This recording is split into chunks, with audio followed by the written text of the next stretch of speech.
You finish it so perfectly, so elegantly there, Toby. We're already getting into Foundation. I'll try and take as many tips as I can from that one and improve myself. But let's get into the action. Onslaught versus Titans, map number 2, game number 1 here on Saturday. Let's see what Andreas can do.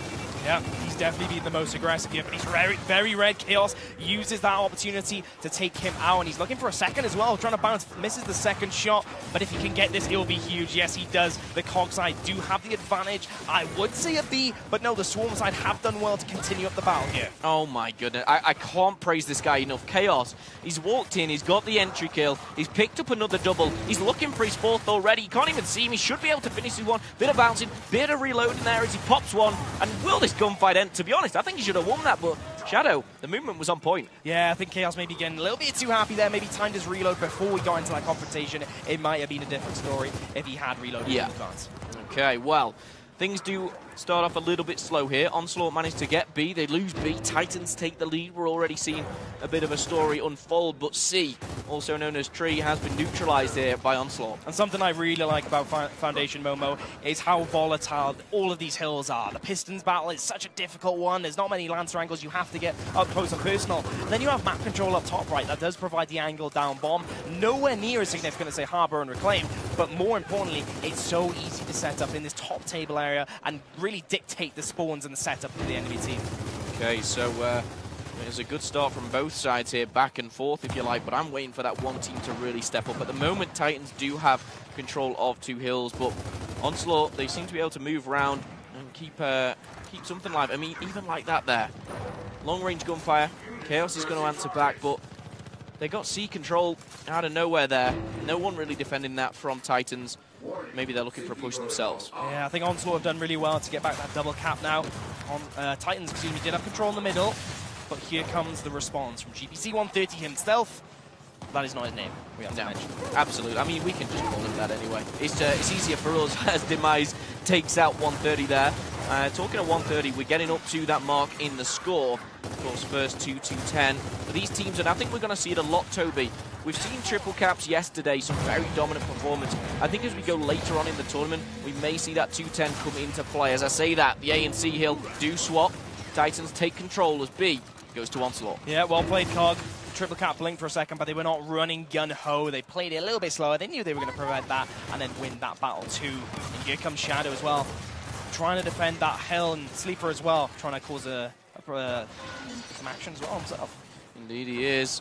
I'm just looking at that scoreboard. It's creeping up on them. And you can see Chaos here trying to go a bit lonesome. He needs to do something. He's going to take C. He's going to maybe neutralize it. No, he's actually decided to push forward. He's gone for the kill. Could this come back to bite him in the butt? Maybe. Maybe not there as Chaos does win the battle. Can he win the war now as he's pushing forward, doubling up here on C? This is going to be a bloodbath. Oh my, the kills do go the way of the COG side. You can't die at this point. Titans, you have to stay alive and see it out. The B hill is being broken. This could be a triple cap. 2-8 the score. It is building. Is there anyone in sight? There is one member, but he is not close enough to hold on to that lead. Okay, well, close, but no cigar there. We saw it back and forth. Around time, you see 3 minutes and 15 seconds. I mean, just bearing in mind how long this can go on. You know, it's first to 7. We could see like a round 13, if you like. We could go all the way. If every single round is like 3 minutes, this is a very long game. Endurance does take its toll, and it's about consistency. Sleeper, though, not yet to pick up a kill. When he's got his teammate Demise and Chaos 6 and 7. He needs to pick it up. Yeah, perhaps so. Not too much. Can't really tell the storyline, I suppose, about how much action he's causing. But what we can say is that the torpo is immediately placed down at the statue area, and that is a place where if you just walk down those small steps, that you can aim across the center line of the map and really influence the whole map there. Oh, well, crack. My goodness, that is not what you wanted to do, buddy. Headshot your own team and get headshotted. Bit of a sloppy start there, but we'll hopefully see him bounce back. Sleeper trying to get in the action. We talked about him maybe picking it up here, and you know what? He's chasing that kill. He's putting Andreas on the back foot, and wisely, I think, backs off here, maybe looking for a bit more map control. Talking of the control, though, Demise with the torpo, trying to lay fire across the map there, doesn't tag him up.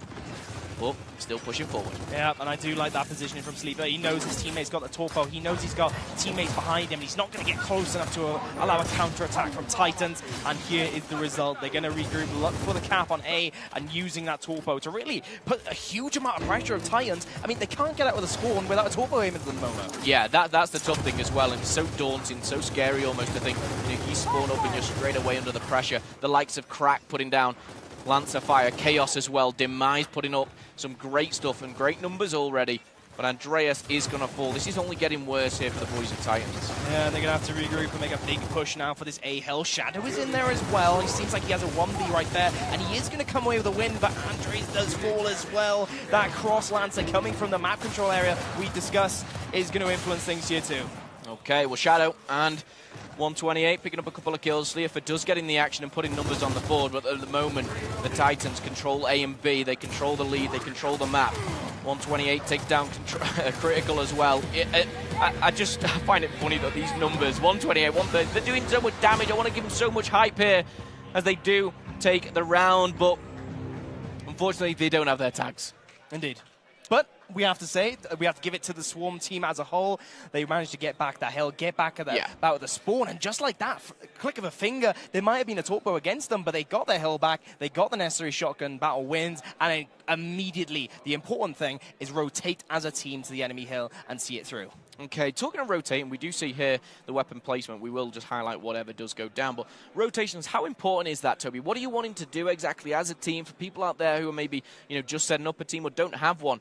What is it that they're aiming to do? I mean, back in Execution, right, you had power weapons, and that's what they're kind of like the main motivation for rotations are for teams. We saw it a lot on Clock Tower for those any Gears veterans out there watching. But here in Escalation, especially with a map like Foundation, with all these flanking routes, the short distance between the home and away hills, it just makes things ever so more important, ever so time-based, and it really is crucial that you see these rotation out perfectly, or you could be punished with a triple cap. I think as well, Gears of War, one thing that kind of goes underrated is just the amount of the level of communication that goes into this. You've got 4 other players on your team which you kind of control and command, and you need to know where they are at all times.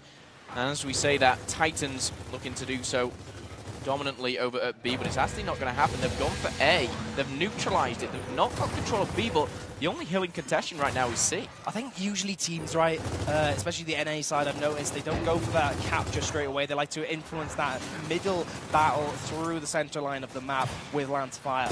And they think that's more important than, say, getting the early score lead with that capture. We might have seen just that there, but either way, the Conk side do respawn as we revisit Chaos's camera, relocates not off the statue, but actually trying to angle that and prevent that pickup for the Swarm side. And one thing I've learned as well so quickly is how you know, how evident and how powerful frag grenades are. You know, people look at, you know, power weapons, but a frag grenade tossed in the right play that can pick up a nice double, something that I've utilized myself when my weapon hasn't been on point. Well, frag grenades, talk to me a little bit about them. How should they be used? You only have so many. You know, when are you wanting to use these, Toby? It's a similar situation with the boom shot, right? If you can get 2 kills at the frag grenades, that's job done. Maybe if you don't get 2, it's not too much of an issue as, say, if you did with the boom shot. They're a bit more difficult to use, a bit easier to dodge, but either way, they are high-impact weapons. They can be even more effective than a torque bow, given the right scenario.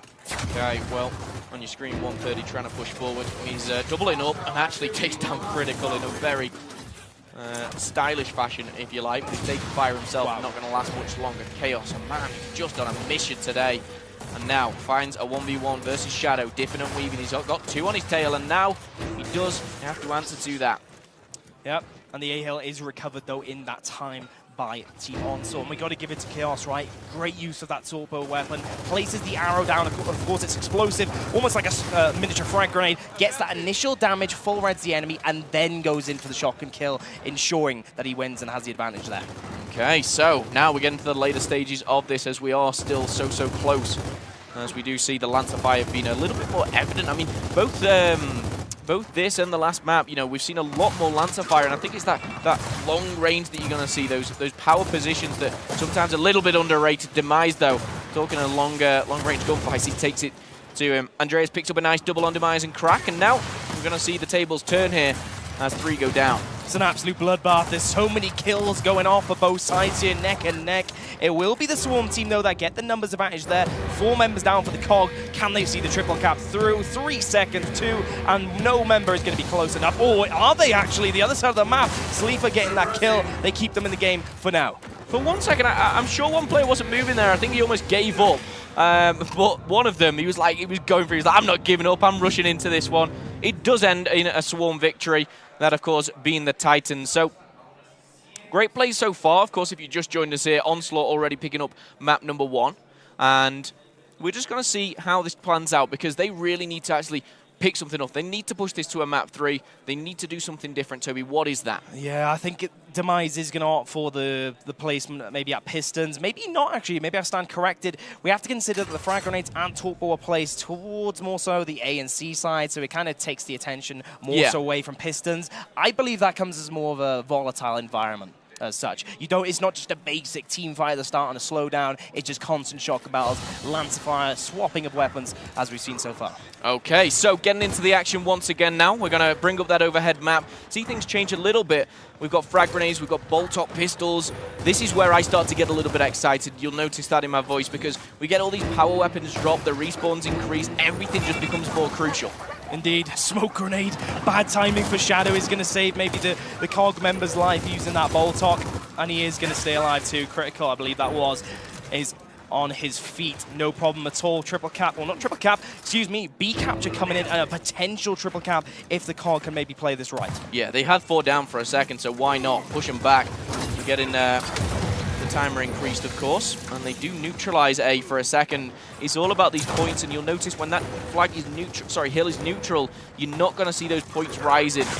This is good plays here from Onslaught. Torque bow in hand. Good night. Oh, good stick, Sleeper. And he's right there, top table. Look at that. We talk about map control. It has really been utilized well by these Latin American teams on this map. We don't often see it used. And he's got the torque bow. Why not? Triple cap, 3 seconds. No, Shadow will come out of spawn, but the COG side are definitely winning in the slaying department. Can they get that one shot? Doesn't matter. Even if he took that Momo, it will be an Onslaught round. I like what Sleeper was doing there. And to give credit where credit is due, he started off slow this time, picks up the torque bow, puts a long-range torque bow into one player's ankle, makes him blow into about 3 million different pieces. And it's not necessarily the kills that he was making, it was where he was pushing them back to. Yeah. And it's the fact, if you're sat there, you've got your head down, you're behind a wall, and you're thinking, I can't even poke up because I can hear that torque bow loading. I can hear a second I pop up, I'm getting one through the face. And it's even more difficult, right? With that torque bow in hand and every exit out the spawn covered. We saw another member of Onslaught towards that Pistons area, shutting them down there. 3 members right in the front of the spawn. You don't have many options regardless. You just have to fly into the hill and to prevent that triple cap, but definitely such a good setup coming from Onslaught there. Okay, so no difference in the weapon placements here. I think Pistons was what was chosen, nothing put down, and we're just going to have a Battle of the Beast now in the middle. It's all about this mid-control feeding onto B. Crack goes down. We've already seen Demise take down 128. Answered back, Crack falls as well, and now it is trading, but we do see a little bit of a gap now. 2 go down from either side. Critical boots him in the face. In fact, no, that wasn't critical. That was Gimme Nagma. That was my best impression. I tried it. It's a good try, but what I can say is the utility of the bolt-up by this man has been used so effectively. You might have noticed, Momo, there was a headshot on a down, and that was because of the bolt-up, right? Usually you have to get into, it's of course execution rules. You have to get up close and personal to finalize these downs. You can't just simply lance them from a safe distance, but that bolt-up, you can headshot the downs. And that's an effective strategic pick, of course, by setting up on that, what I would describe as map control in the Pistons meta, in the Pistons battle, just because that distance and that look into the center line for now. Okay, well, Sleeper again has control. He seems to be the man taking control of the torque bow. What can he pick off? He sees him dipping left and right, trying to get across map 1. Maybe he needs to get a little bit more in the action. The Titans are starting to lose B just for a second here as Demise not only puts some covering fire down, is he going to take control? So close. Shadow comes from behind. Takes the turn. Can he make it a turn and burst? Shadow, 1 step too close. Takes him down. That's the headshot. And I've got to say, I'm a massive fan of that one-shot shotgun kill that just destroys them. Yeah, I think he read the mantle there, aimed up perfect timing to find that one shot. And if he didn't do it right there, he might have died and got mantled as a result. So, 3 seconds as the Swarm domination is denied for a second. Chaos is still in the mix. He had great wall bouncing as well, but he does need to hit his shots and also stay alive because the Swarm member is on the flank. Okay, well, Chaos is on your screen. He's taken damage, but he's managed to stay alive, and that's the important thing. The score at the moment tying up at 2-2 here, but Titans are trying to extend their lead. They did, of course, lose map number 1. If it does go to it, we go over to Reclaimed. I certainly hope we do. 128. Andreas doubling up here on B. They have full control right now. And I love how Onslaught are playing this, right? We keep saying Sleeper, get that control of Torpo and also take it to top table and really just control that side of the map and allow his team to focus solely on the Pistons area. And it's surprising, right? You think, oh, the reduced amount of numbers and being proactive elsewhere might punish them, but they're still doing work. Yes, the score lead doesn't reflect it here, but speak of the devil, Sleeper is now coming off respawn and getting where it's important. Oh. You know what, it does surprise me what some of these players can do, but Sleeper there, he picked his gunfights, and that's the crucial thing. He picked off one, took his time, 5-10 seconds, and went for the second. Evidently, it was a 2v1, but he's not going to change the outcome of the map. It does reach the 210 mark. Titans are going to take that one. Scoreline 3-2. And you know, Shadow at the end there, Momo, he was just standing still for those 2 games, like literally no movement at all. Yeah. Maybe a little bit of a trash talk behavior coming from the body language of that player there. I don't see that often anyway. Yeah, it's good to see. I'm a big fan of kind of mental games and mind games of players. You know, as an ex-player yourself, you know, it does affect people in different ways. Some people thrive off the pressure, some people crumble, and we'll have to wait and see which one comes out on top. But this is starting off very much like map 1. Map 1 was tied at 3-3. Wouldn't surprise me if this was the same. However, we're having another weapon placement here, Toby. Yep, and of course, at this point, folks, you can change any weapon spot you'd like to a weapon of your choosing. And actually, Onslaught, they're going to choose to take away the Talk Bow, which I was just praising them last round and previous rounds of Sleeper, really getting control of that and setting up for a almost guarantee triple caps when they do utilize that, but they're going to choose to take it off. They're going to put incendiaries down, not as important, but maybe an interesting point to discuss is this has a lot of potential to be ultra aggressive with the long respawn timer. Maybe taking them to the away hill could be a guaranteed triple cap if you can win the team fire Pistons. Okay, well, we're seeing the same in the middle here. Crack, Demise, all doing damage with the shotguns, and it suddenly goes from a 5v5 to a 5v3, and it's really daunting if you're on that team with the number deficit here. Chaos has picked up another. He always seems to play so fast, so aggressive, and he's now regrouping. Rendezvous seems to be in the middle, and at the moment this whole round has just been Onslaught. And once again, Sleeper is up top. I cannot praise him enough. He's right there at the tabletops, forcing his enemy back onto the hill in a position where you just can't get any cross angles to help your team out. Tabletop is a complete opposite scenario, and he can definitely help with the setup and the cross lancer for his teammates. Yeah, he just seems to be that player that, you know, he's putting bullets into everyone, and I almost, you know, looked at him as not picking up enough kills for the first couple, but it may be just kind of putting a bit of damage here. Incendiaries are going in. Now Chaos is pushing forward. He has the backup of Sleeper. Now, could it be a triple cap? They're trying to break it. 2 are coming in. They won't manage to get this one, but can they utilize this? Can they put the points on the board? It looks good. It looks pretty for them as 4 go down. I've got to say, Gamel to 130, wherever you are, it's over. Such coordination, Momo, honestly. That was beautiful. We just flick to Sleeper. You see him in the map control position. The COG members as a line all move up gradually. But then, only once they got the incendiary entry kill did they push in for that triple cap. And one thing I see there is a lot of people look at kills and downs. I see Sleeper there. His time dead, 93. Compared to his whole other team, he's the only player, actually, out of all 10 who is out under 100 seconds. So he's the player that's staying alive. He's the one that's just kind of putting a few bullets into each and every one, but staying alive, so important. Of course, it's just bringing value to your team, right? He hasn't got as much time dead as anyone. He's got the least amount there, but he's also putting in the Lancer Fire as well. It's all about being proactive. So, in a sense, he is winning the Flex Hill battle between the 2 players. Okay, well, just to let you guys know at home, the D, E, and F Hill are coming into play as we go into round number 7. It is tied up at 3-3. Last time this happened, Onslaught ran away with the map. Will they do the same again? Because a lot of pressure is going to be put all the way onto Statue now. Yeah, Titans, it's 3-3 again, Momo. Titans really did fade as we got into the second half. Maybe Onslaught experience coming into there. And this will be an interesting one as well. We talked about the home hill battle for the double cap there and setting up. Reclaimed is probably the one map where you can actually go for this entire round, setting up on the away hill and trying to hold off the enemy spawn. Okay, we're Gunfire going down left, right, and center here. Demise and Critical putting ones on the board. Demise actually got a double there as he picks one up, puts him down close very quickly. And the smokes are coming in. This is looking good for Onslaught. It's looking a little bit of a repeat, but I don't want to speak too soon here because the score is pretty tied. You can see Chaos just hanging back, controlling E.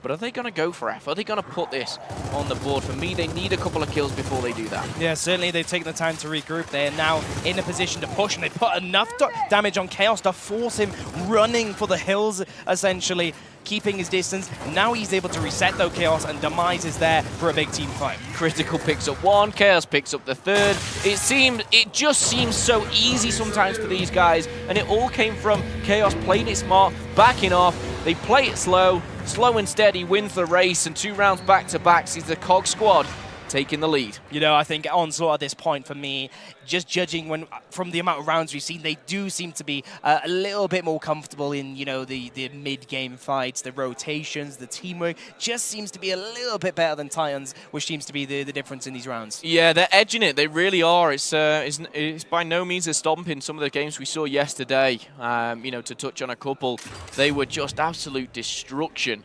You know, we saw 7-1s many a time here. But the respawn is just going to be increased by 2 seconds. We see Demise and Chaos, that almost duo pushing forward. They've been slaying out their skin.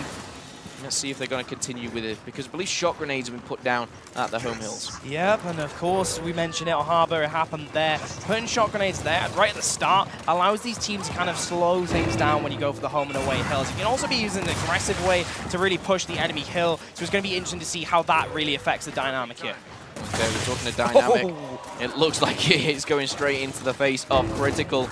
And that was traded out quite nicely, but 3 down at the moment for Onslaught. Maybe Titans can capitalize on this, put the pressure on. And I tell you what, I love the movement coming around this tree, this statue area. It's not good enough, though, as Crack puts him to bed. 128 does find Crack actually at the same time. I think they traded out at the same time there, something I've not seen too much of. Yeah, it's quite rare, actually. It's only the closest of battles that go to that conclusion. It was great movement. I've got to give it to Crack. He got close enough when he was losing that damage fight. You have to get up close and personal to return that fight in your favor, and he got that give as a result.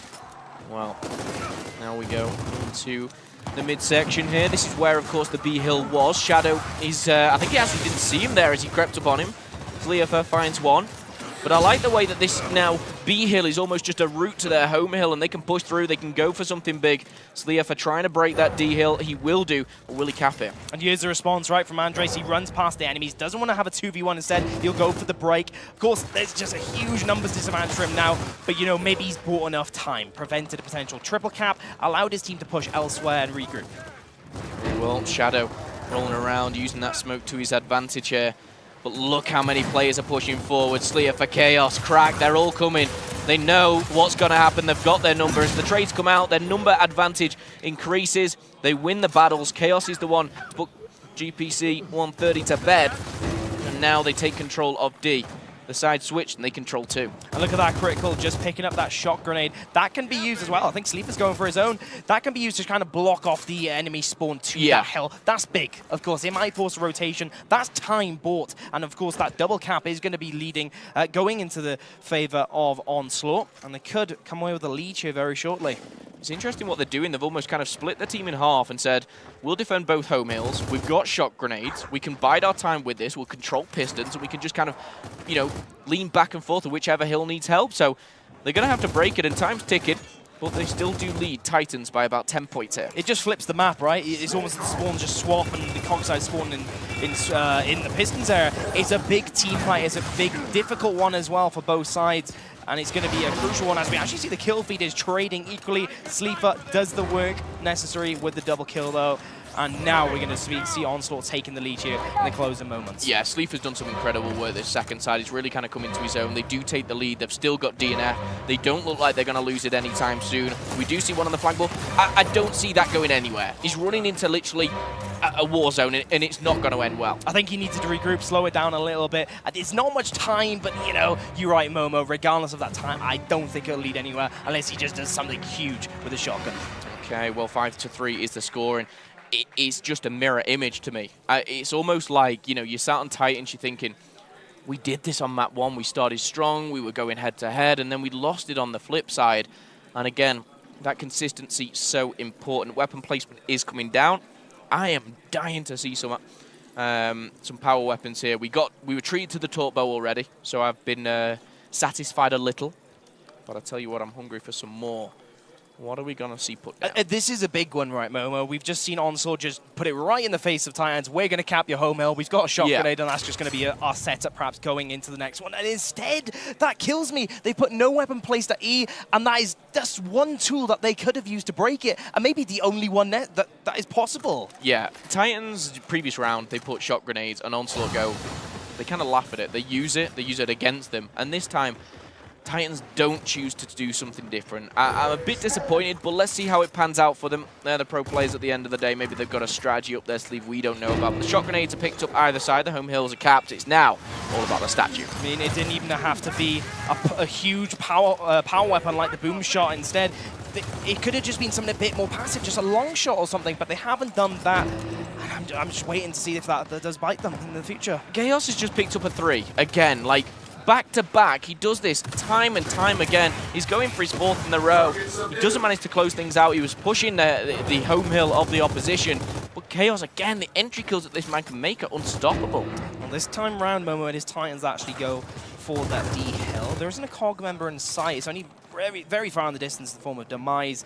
And you can see as we break the overhead, they have control of the Pistons. Can Onslaught now break their own setup? Yeah, that's the question. And they're really pushing as a team. And I think this will help them, but they're going to be outnumbered. 128 finds another. He finds 2.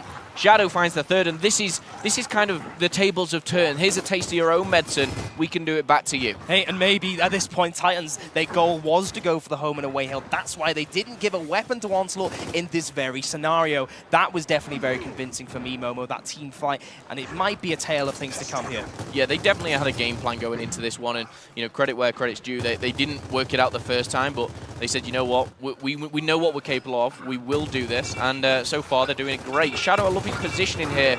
He may be just kind of slightly behind everything, but he can just, you know, creep around, hide behind the smoke, use the cover, and then bang, straight away, pop out of nowhere. And just look how much time this has bought Titans. Onslaught had to sit at the foot, at the mouth of their own home hill, and only now have they chosen to rotate to the away hill and see if they can find a chink in the armor there. Okay, well, Crack gets up close and personal, but he only finds one as he does fall himself. It is going down. It will be neutralized, but will it be capitalized here? Gunfights left, right, and center. Critical's going to find the floor. He's going to go no further. And this is looking very, very good here for Titans. Yeah, Chaos has done well to get that shock about. He is red. I think he could get pinched here. There's going to be a Lancer in his back. Somehow he's still alive, but his time alive is numbered, certainly. But his teammate Crack has done the dirty work. He has been able to capture D there. Okay, so now D and F, they're split between either side. Maybe the focus goes back to B. We see on the overhead, everyone rushing towards it, trying to find something. Demise is in control of it at the moment, of course, for Onslaught. So a bit of the tables turning, if you like. The question is, can Onslaught hold on to this one? I think Titans, they've rotated towards E to just stack up numbers there and put all their eggs in this basket where they got the F. Hill, Cogside, they need to get the triple cap, and instead it's going to be Titans that are going to finish this one off in style. They do see the round out at the end, and you saw it wasn't a huge score lead though, Momo. I think that initial setup from Titans, buying that time that we were discussing towards that middle of the round, did be the deciding factor in the end. A lot of mental game going into that one, because yes, the skill is there and it's there in every round, but that was all about who could rotate quicker, who made that split decision better, who could, you know, push D when it needed to be, or F, or whichever one it was. But it came down to very, very fine lines there. And now we go to Sleeper to see what he puts down. What is Onslaught going to do? At this point, let's be honest, Momo, they're going to be the main factor to consider when putting a weapon down, and where to put it is that positioning at the home and away hill, right? You've got Sleeper putting down the incendiaries in the middle. I like that. I like that. It's not a powerful weapon. You'd assume that maybe it wouldn't be favored by me. But that incendiary, that route through the middle, it can be a very high impact weapon. Exactly. It's a small area around those fountains and welding that the incendiaries can be used, and with that flame in the mix too, it can tilt the balance of fights. And much like the shot grenades, it's almost kind of a barrier sometimes. Yeah. But shot grenades will be taken either side, standard stuff there. But the fight, of course, for these incendiaries, they mean so much to these teams, and that's not how you want to start it there. Shadow falls to his own teammate. Those incendiaries are picked up by Chaos, and Chaos walks away almost giggling to himself. There we go, we're going to see him straight away. Will they be capitalized on? Pushing him back, though. He's chasing the kill. Yeah, great idea to throw that incendiary at the escape exit, but didn't reach in time. This man on our screen does stay alive, and actually the Titans team are going to look to apply the pressure at the away hill straight off the bat of this round. Sleeper trying to stop that, but he is going to get dropped. COG members are stacking up though, Momo, at this hill. And this player on our screen still has done very well to actually stay alive and finalize that kill. And again, just to kind of highlight how close these two teams are, 5-4 the scoreline currently. Onslaught 1-0 in the series. There's been a best of 3. This very well could be pushed to that third and final map here. But Onslaught, they control one hill. They're looking to break into D. You see Crack just being a bit sneaky here, doubling up with Critical. And now they're going to go for the push. Shot grenades being dropped in. Smoke grenades more than likely coming in, but this is going to be a battle in the middle. You can hardly see what's going on. The X-ray vision's popped for you guys at home. And my goodness, shotguns left, right, and center. 130 finds 2. Chaos and Demise, though, they answer back. This could be a big break here, Toby. This is huge. It is a big team fight indeed. It might be early on in the round, but it could set the precedent of things to come. 4 members down, make that 3 as wonders. Come alive for Titans. But could this be the entrance to F-Hill now? Well, that's the question, because 3 are coming off respawns for Titans. They can push this. They can put the pressure on. However, E-Hill is being swapped out. The worrying thing here for the Titans is if they lose DNF, that same strategy could come in. But they secure D. Yeah, well played, Sleeper. And he is going to be able to cap that E-Hill too. But right now, you see the score, right, Momo? It is back and forth. Teams are setting up and breaking it, and the score reflects that. It is neck and neck, but it's Onslaught that had the double cap, and a big team fight going on in the middle now. Okay, close quarter combat, shotguns coming into play. Then Nash, a Critical trying to use the pistol to his the best ability. The meat shield as well. He finds one, he picks up the second. This is looking good for Onslaught, and they're going to push here onto D. Only 1 man left alive for Titans, and it's the last hill they need to set up on the COG side. Well, actually, Andres has done well. He's at the B hill, but he is going to get quickly located and dispatched off. But has it bought enough time for his team? Well, all he needs to do is hold on. The E will go to them, but it's all about D now. We flip back and forth, the fast-paced action of Gears of War 4. This is why I love it, the passion for it. However, time is ticking. That 2:10 mark is closing in. Onslaught could take this round very, very shortly here. They're looking good. Chaos adds to the mix here. They're trying to get the triple cap in, make a mark, make a statement, and that they do. 6-4 is the scoreline. Oh, and they're only 1 round away, Momo, from a 2-0 victory there. And they've done very well. It's been back and forth. I've loved how these two teams have played, but once again, I have to give it to Onslaught. They just seem to be the team that win the majority of these team fights, that get these rotations and basically make the least amount of mistakes. It is, and we're going back to the weapon placements now. I'm really interested to see exactly what Titans do. It's a potential last round. How do they switch things up? Is it something big? Is it something out there? A bit rash?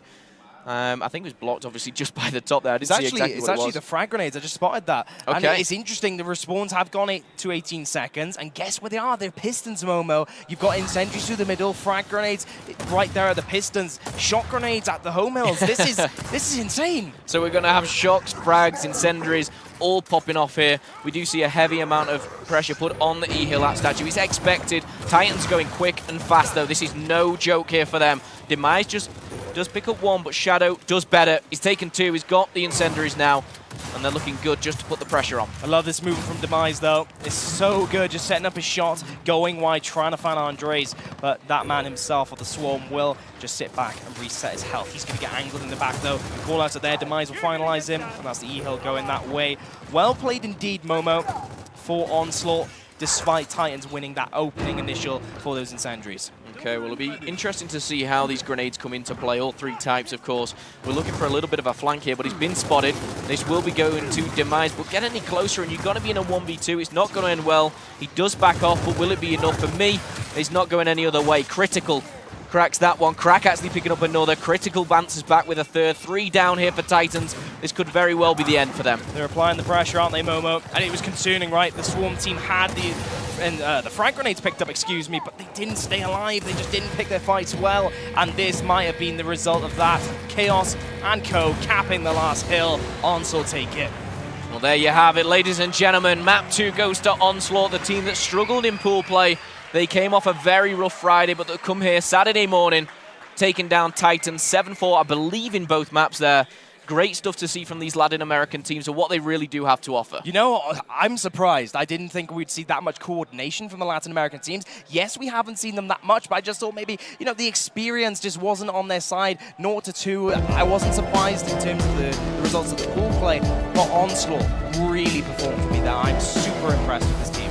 Okay, well, we'll be seeing more of Onslaught to come, of course. They'll be picking up their first W. You've got to feel for the boys fighting so hard through that open bracket. They came, they gave it their best shot, and in all honesty, impressed me for the first half of both maps. It just seems to be the consistency going into, you know, those 7th, 8th rounds, if you like, of where they slipped up, and I think they